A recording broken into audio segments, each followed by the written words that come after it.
नेहा खुले विचारों वाली लड़की थी। अरे नेहा, क्या दिन में सोती है? ससुराल में ऐसा नहीं चलेगा। वहां तो काम करना पड़ेगा, काम। जितना काम होगा कर लूंगी माँ, पर अगर कोई ये कहे कि सारा आराम छोड़कर सिर्फ काम ही करना है तो ना भी ना, मुझे नहीं करनी शादी। अरे कैसी बात कर रही हो? अच्छा चलो जाकर नहा लो, मैं नाश्ता लगा देती हूँ, फिर तुम्हें कॉलेज भी तो जाना है। नेहा कॉलेज के लिए निकल जाती है। वो सोचने लगती है कि ससुराल में वो कैसे मैनेज करेगी। क्या हुआ नेहा, परेशान लग रही हो? अरे यार, तू तो मुझे जानती है ना, मुझे अपनी लाइफ बिल्कुल परफेक्ट चाहिए, लेकिन लग नहीं रहा लोग मानेंगे। यार, कहीं मेरी शादी ऐसे घर ना हो जाए जहां मेरी जिंदगी ही नरक हो जाए। अरे मैंने ना कल एक इंग्लिश फिल्म देखी थी, उसमें भी कुछ ऐसी ही समस्या थी हीरोइन की। अच्छा, तो फिर क्या किया उसने? उसने तो अपने होने वाले पति से साफ साफ कह दिया कि वो पहले उसके घर कुछ दिन तक बिना शादी के रह कर देखेगी, और अगर ठीक लगा तो ठीक, वरना तेरे मेरे रास्ते अलग। अरे हाँ यार, ये तो बिल्कुल सही आइडिया दे रही है तू मुझे। चल मैं तो चली। थैंक्स यार, तूने मेरी प्रॉब्लम सॉल्व कर दी।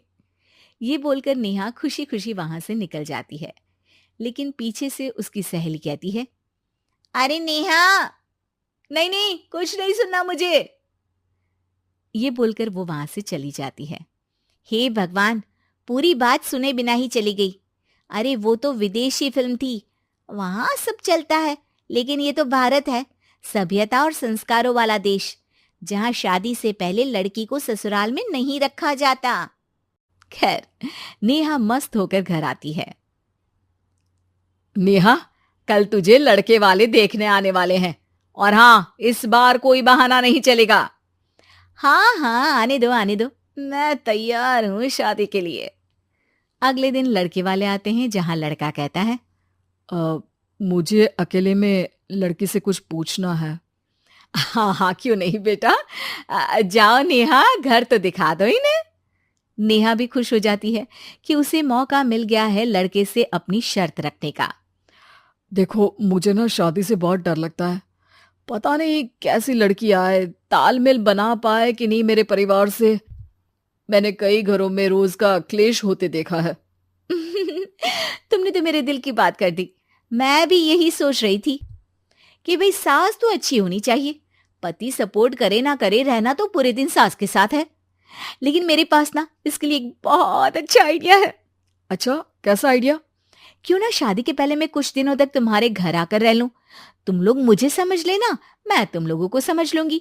ठीक लगा तो शादी, वरना टाटा बाय बाय। क्यों? लड़के को नेहा की बात में दम लगता है। वो घर के सभी लोगों के सामने नेहा की बात रखता है। अरे पागल हो गई है क्या? ये कैसी शर्त है? अरे शादी से पहले मैं क्यों तुझे किसी और के घर भेजूंगी रहने? अरे लड़की के ख्याल तो 20 साल आगे के हैं, इतनी भी खुले विचारों वाली लड़की नहीं चाहिए हमें। अरे माँ, क्या बुरा और गलत बोल रही है ये? रहना तो हम दोनों का है ना। कल को कोई परेशानी आई तो तुम सब तो ये बोलकर निकल जाओगे कि जिंदगी तुम लोगों को ही निभानी है। तुम लोगों को जो करना है करो, तब क्या करूंगा बताओ? सबके समझाने पर वो लोग मान जाते हैं। वाह, मैं 2-3 दिनों में पैकिंग कर लूंगी, तो आकर मुझे ले जाना।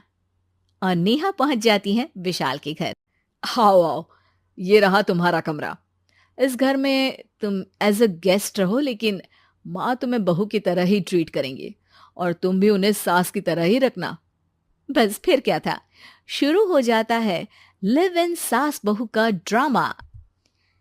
अरे चाय तो बना दे बहू। जी सासू माँ, अभी लाई। नेहा चाय लेकर आती है कि बस चाय लेकर आई हो, इसके साथ पकोड़े भी ले आती। लेकिन आपने तो बताया ही नहीं कि आपको चाय के साथ पकोड़े भी चाहिए। हाँ हाँ, अब तो पता चल गया ना। रात को खाना खाने के बाद नेहा किचन में खटर पटर कर रही होती है। क्या हो रहा है वहां नेहा? माँ जी, मैं ना रात को अदरक वाली चाय पीकर सोती हूँ, ये मेरी आदत है। अच्छा, तो जरा मेरे लिए भी बना देना। दोनों सास बहू रात को चाय पीती हैं। अगले दिन नेहा, मैं मंदिर जा रही हूँ, मेरी साड़ी निकाल कर बेड पर रख दे। नेहा सास के लिए साड़ी निकाल कर रख देती है। वो देखती है कि उसके आने के बाद से सास ने घर का कोई भी काम करना छोड़ दिया है। यार मैं क्या करूं? ऐसा ससुराल तो मुझे नहीं चाहिए था जिसमें मैं ही सारा काम करूं। मैं तो ऐसा घर चाहती हूं जहां सास और बहू दोनों मिलकर किचन में काम करें। हे भगवान, रात को चाय पी ली, पेट में गैस बन गई, अब तो चला भी नहीं जा रहा है। मुझे तो ऐसी बहू चाहिए जो हेल्थ के प्रति कॉन्शियस हो, क्योंकि वो ठीक रहेगी तभी तो मैं ठीक रहूंगी। दोनों समझ जाती हैं कि वो लोग एक दूसरे के लिए नहीं बने हैं। अगले दिन नेहा, जरा चाय तो ले आना। नेहा चाय के साथ चिला भी बनाकर ले आती है। सास खा पीकर सो जाती है। अगली सुबह तेरी बुआ सास आ रही है, उसे मैंने तेरे बारे में बताया है। तभी वहां गंवार सी एक महिला आ जाती है। चलो यहां से निकलो, कुछ नहीं है खाने के लिए, जाओ। ए नेहा, तमीज से बात करो, ये मेरी ननद यानी आशीष की बुआ है। हाय रे दैया, इतनी आकड़ वाली लड़की! अरे यही है ना जो शादी से पहले ही आकर बस गई है यहाँ पर। बस नहीं गई हूं, बसना है या नहीं ये डिसाइड करने आई थी, लेकिन इन लोगों के रिश्तेदार इतने गंवार हैं तो मैं तो ना कर रही इस घर में शादी।